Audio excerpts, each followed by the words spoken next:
Hey,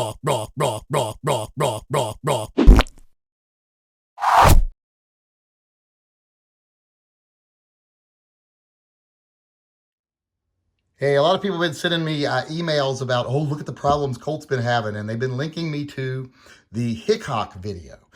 Everyone knows how I feel about Hickok, so let's not go into that. But this is just another example of why I don't like this guy. Here's the problem he had. He had a problem where he was shooting the gun, but he's thumbing it. He's thumbing the gun every time because I guess he's too lazy to shoot double action or incapable of shooting accurately double action. So he's thumbing the hammer every time. And then he gets to one time where the hammer goes back, but the cylinder doesn't turn. And people are like, oh my God, the cylinder stopped turning. Oh my God, the gun's garbage. Nope, that's what'll happen on any revolver if you make the mistake he was making. He was not releasing the trigger fully. He's short stroking the trigger. When you're shooting in double action and you short stroke the trigger, you'll end up with having a problem. The hammer will lock up, etc. But if you're thumbing the hammer and you short stroke the trigger, watch what happens here. If I'm thumbing the hammer and firing, thumbing the hammer and firing, and let's say this time, I don't let the trigger go all the way forward. Watch what happens next time. Cylinder doesn't turn. That's just what happens. Now, this is an old Colt. This isn't a new Colt. So that's just what happens in a revolver. And if you notice he was, thumbing the hammer and watching the trigger go back and forward, that's what happens. See how that does that? That's what happens until you lock it properly and shoot again. So that's the problem he was having. And it's not just Colts. I'll show you here with a Smith & Wesson also. Okay, same thing here, thumbing the hammer and firing. Don't release the trigger all the way.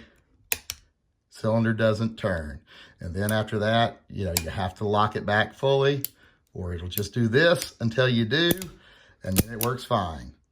All right, one other thing I wanted to show here. When he would actually short stroke the trigger at one point, he was able to pull the trigger and it would click several times, but it wouldn't actually fire. The hammer went back, but the cylinder didn't turn. Well, when you do this, you run the risk of damaging your hand, and you can make it to where it doesn't spin the cylinder ever again, or you can just get it out of alignment just enough to cause problems, and you'll have one of two things happen. Either it will lock up to where you can't fire it at all, you can't pull the trigger at all until you let it go all the way forward, or sometimes if the hand is in a really bad position or if it's damaged, it will allow you to click, click, click, click, click, and pull the hammer back each time with each trigger pull, but it won't cycle the cylinder because either the hand has now become bent or it just got temporarily, wedged to the side on one of the pieces or something.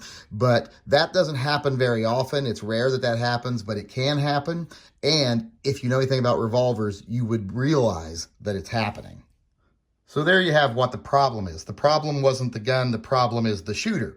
Now, you would think someone that is supposedly as much of an expert on firearms as Hickok is, and has had as much experience as Hickok has, would know that, but apparently he doesn't. So he's either just, inept when it comes to revolvers, or maybe, just maybe, he's mad because Colt won't pay YouTubers for reviews.